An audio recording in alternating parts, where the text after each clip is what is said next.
A very good evening and welcome to Prime TV News, coming to you live and direct from the Prime TV studios with me, Abrar Abid.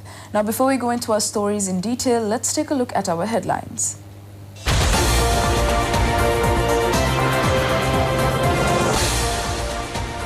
Placing of deposits for the presidential elections gets underway. Democratic National Front candidate to be announced on Wednesday. 31,500 police officers to receive promotions. Deadly Taliban attack destroys hospital.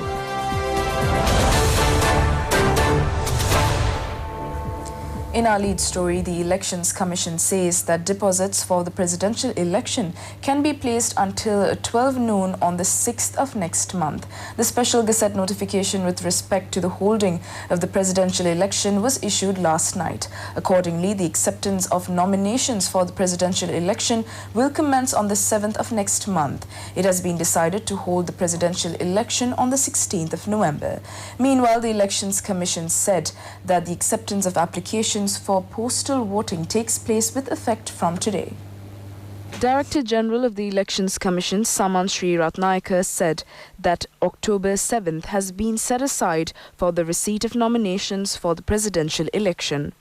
The location for the handing over of nominations is the National Election Secretariat at Saranamavatha, Rajagiriya. Nominations will be accepted on the 7th of October from 9 a.m. to 11 a.m. The Director General of the Elections Commission said that objections can be raised on the same day from 9 a.m. to 11 a.m. A candidate from an accepted political party will have to make a deposit of 50,000 rupees, while an independent candidate will have to make a deposit of 75,000 rupees. Deposits can be placed from today until 12 noon on the 6th of next month on a working day at the office of the Election Secretariat. He said that also the elections day is the 16th of November. President Maithripala Sirisena has issued instructions to grant promotions to 31,000 police officers who had not received promotion for a long period. Promotions are being given to more than 31,100 police officers who had so far not received promotions as police inspectors from the post of police constables on the instructions of the President.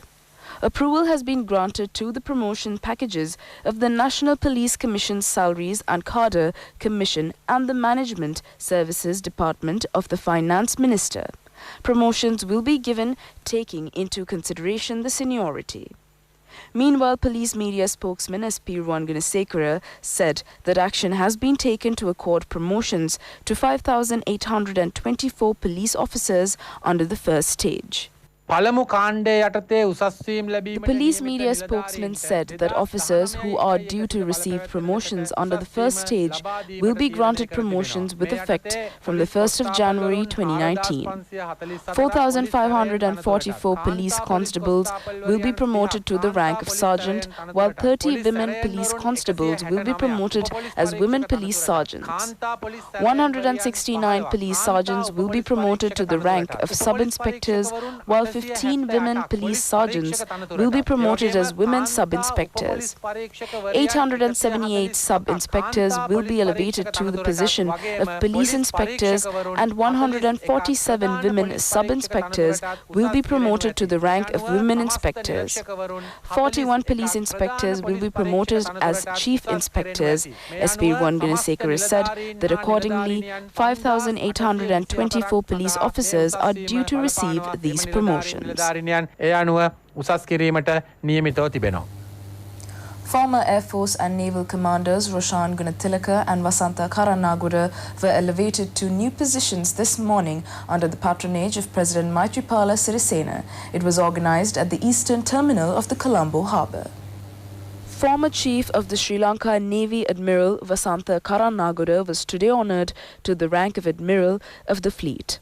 It is the highest position so far bestowed in the Sri Lankan naval history to a Navy commander. The investiture ceremony was held under the patronage of the President. At this event, former Chief of the Sri Lanka Air Force, Roshan Gunatilaka, was elevated to the Marshal of the Air Force today. It is also the highest position bestowed on an Air Force commander in Sri Lanka's Air Force history. The Gazette notification in this respect was issued on the 6th of August this year. Earlier, such an honorary title was awarded to former Army Commander Sarath Fonseca. He was honored with the title Field Marshal. These three positions are considered to be the 5-star positions of the armed forces. In more local news, the Ministry of Finance has announced that arrangements have been made to launch the Enterprise Sri Lanka mobile service, which provides capital loans. The Ministry of Finance states that the Enterprise Sri Lanka mobile service will be launched within the next few days to provide the capital required for small and medium enterprise to start self-employment ventures. Accordingly, a mobile service is planned to be held on the 21st and 22nd of this month at the Kirindivala Central College. Mobile services are also planned to be held on the 28th and 29th of this month in the Puttalam, Mana and Galle districts, while mobile services are to be held on the 5th and 6th of next month in the Matara, Hambantota and Trincomalee districts. This loan scheme is in operation under the Enterprise Sri Lanka program approved according to a budget proposal presented by Minister Mangala Samaravira. 58,000 individuals had been issued a sum of 93,000 million rupees as loans. Loans can be obtained under this scheme from 100,000 rupees to 750 million rupees under relief interest for enterprises and industries. Interest-free loans are being given for self-employment and graduates. Applications for obtaining concessionary interest loans will be granted and advisory services will be issued at the mobile services to be held in the coming days. The aim of the Finance Ministry is to groom 100,000 entrepreneurs in the country under this program. In more news at home, the project to expand the Bombuala and Nebara town limits of the Kaltara district as well as to expand and develop the Bombuala town was launched today. It took place under the patronage of Prime Minister Ranil Wickremesinghe. The laying of the foundation stone for the education and cultural centre of the Bombuala Sri Subodha Rama Moolasthana Mahavihara took place under the aegis of the Prime Minister.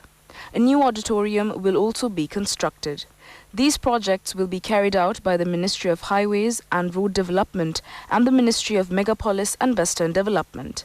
Parliamentarian Lakshman Vijayamana and Finance Secretary Dr. R.H.S. Samaratunga were among those present on the occasion. In more local news, the first school under the project of launching a Tamil medium school with advanced level classes in every district in the island will be launched in the Ratnapura district. This has been mentioned by Deputy Minister Karnaratna Parnavitana. He made this statement at a media briefing held at the Information Department today.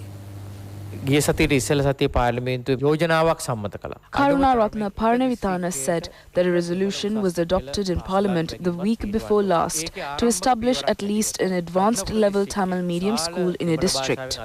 As an inaugural step, the first school is to be established in the Ratnapura district, where a large number of students is studying in Tamil. There are no advanced level math schools. The major issue they confronted was the lack of land. Minister Patali Champika Ranavaka presented a cabinet paper and a decision has been taken to provide an extent of 3 acres.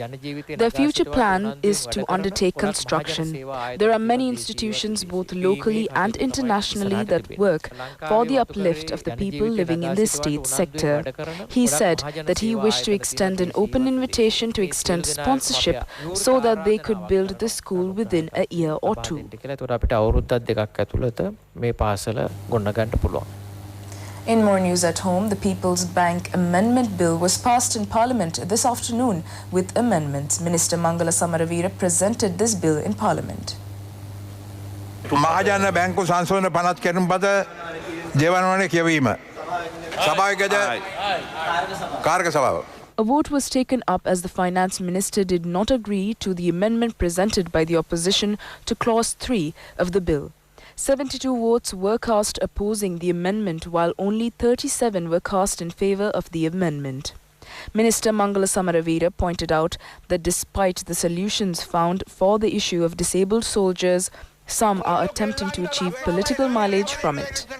Queries were also raised today on this issue in Parliament today. Chen Minor, a member of the Central Committee of the Communist Party of China, met the President Maithripala Sirisena today at the President's office. Bilateral relations and regional stability were discussed at length at the meeting between Chen Minor of the Communist Party of China and the President. The President also informed Chen Minor and his delegation that exceptional support extended by China throughout the previous years will always be gratefully remembered. Recalling the persistent relations between the two countries, Chen Minor remarked how Sri Lanka brought international acceptance to China as a true friend through the Rice Pact of 1952. The steps taken by Chen Minor as a specialist on poverty eradication towards combating poverty in China were also discussed at the meeting. A delegation from the Sri Lanka Freedom Party was invited to the Chinese Communist Party's centenary celebrations by the Central Committee member of the Communist Party of China. In more local news, the presidential candidate of the Democratic National Front, led by the United National Party, is due to be announced next Wednesday. Prime Minister Ranil Wickremesinghe has instructed to summon all parliamentarians out of the country to return home. It is mentioned that 2 written requests have been put forward from the Democratic National Front to contest the presidential elections. Meanwhile, a discussion of all leaders of the new front was held yesterday at Temple Trees last night. Discussion centered at length with regard to election symbol, the constitution and the election policies. In more news at home, the Sri Lanka Navy has arrested 5 Indian fishermen for poaching in Sri Lankan territorial waters.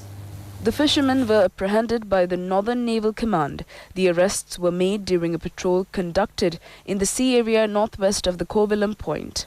The fishermen were taken into custody along with their fishing trawler.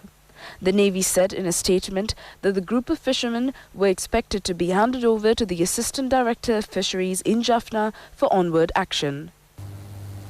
In the weather update, showers or thunder showers will occur in western, Sabaragamuwa, southern, central and northwestern provinces. The department forecast that the sea areas will be rough to some extent.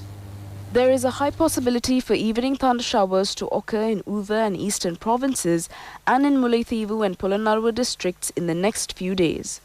Fairly heavy falls above 50 millimeters are likely at some places.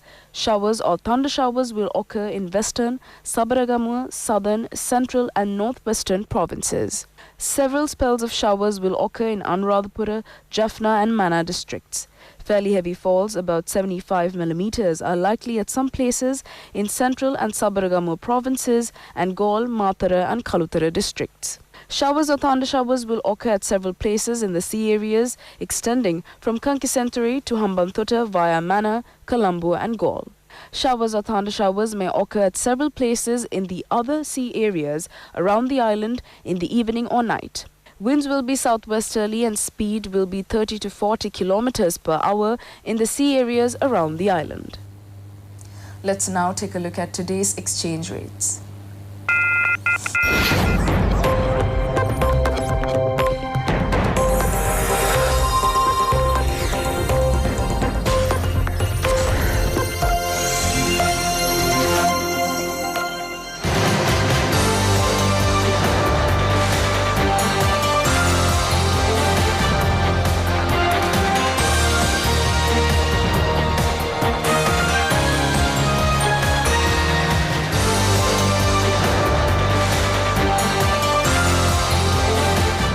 And that is all the news for today. Prime News returns tomorrow, and in the meantime, do visit our website www.itnews.lk, your guru source for the very latest in news at home and overseas. For the Prime TV News team, I'm Abrar Abid. A very good evening and take care.